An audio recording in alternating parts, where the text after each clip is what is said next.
Virtual reality has attracted much interest as a training solution because it not only allows safe, repeatable training tasks, but it affords complete control over the training environment.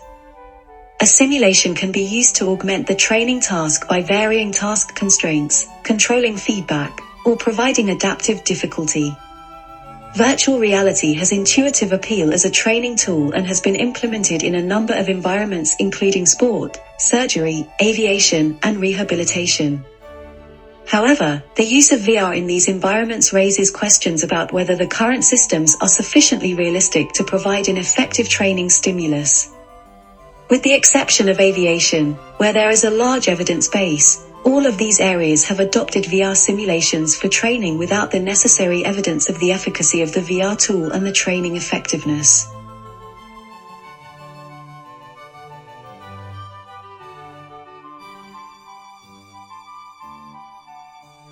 Method: 17 professional soccer players, 17 academy, and 17 novice players took part in the experiment.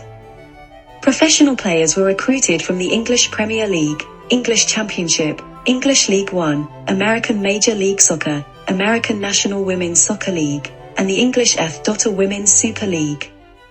6 professionals were full international players. Academy players were youth players from the Academy of Professional Clubs in the English Premier League, American Major League Soccer, Russian Premier League, American National Women's Soccer League. Novice players were recruited from the student cohort at the Lead Authors Institution. Virtual reality equipment. The MIHIPA Sports rezzil VR platform was used. Participants wore bespoke training shoes and shin guards that had 4 detachable sensors connected to each shoe and shin guard. This system has a fully automated calibration procedure that is supported by written and audio instructions in the virtual world. This calibration process consisted of a targeting task where players were required to shoot and successfully hit 5 shots to highlighted thirds of a full-sized virtual goal, and a passing power self-calibrating drill where players had to aim to get the ball to stop on the goal line when kicks from the penalty mark. Once calibrated, participants completed 4 basic drills in the following order. Virtual reality soccer drills. Some of the videos were those one in the video in the beginning. Rondo scan. In this drill, participants were surrounded by 10 virtual mini goals aligned with ball feeder machines.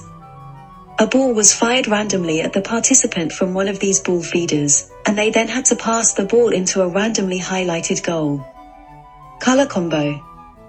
In this drill, each half of the player's virtual boots were colored a different color.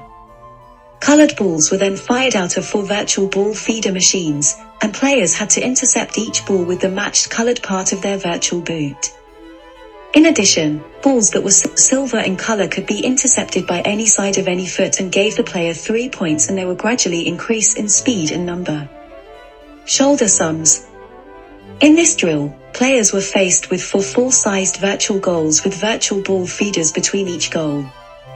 As a ball was passed to the participant, a number of players, colored red and yellow, appeared over their left and right shoulder. On-screen instructions asked the participant to count the total number of players appearing over both shoulders and then pass the ball to the segment of the goal that matches the number of players. As the drill progresses to level 2, players were required to only count the number of red or yellow players that matched the color of the ball coming toward them. The performance score for the shoulder sums was derived from the number of correct sums and the accuracy of the pass into the related goal. Pressure pass. This was a dynamic passing drill where each player was surrounded by 3 teammates who were marked by 3 opposing players. The opposing players moved toward and away from the participant, creating dynamic passing angles and passing opportunities. Players were required to pass to all 3 teammates in yellow, in any order, without hitting the opposing players. If an opposing player is hit, then the number of teammates already hit was reset.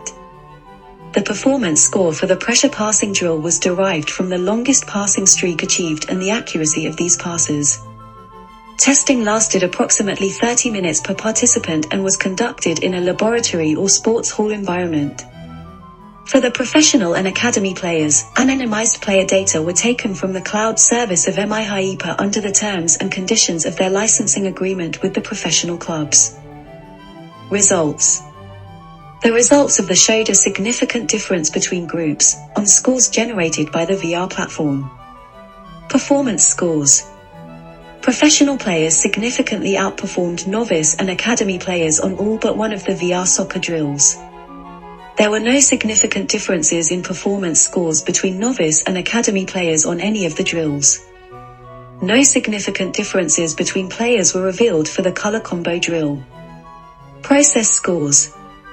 Professional players outperformed novice and academy players on passing accuracy, composure, and adaptability process measures. Academy players significantly outperformed novice players on reaction time and adaptability, but there were no significant differences between these groups on passing accuracy and composure. Overall rezzil index score. Critically, the overall rezzil index score significantly differentiated between all groups, XXCXC Table 1. Based on the interaction between performance and process scores, the VR system showed that professional players scored significantly higher than both academy and novice players and that academy players scored significantly higher than novice players.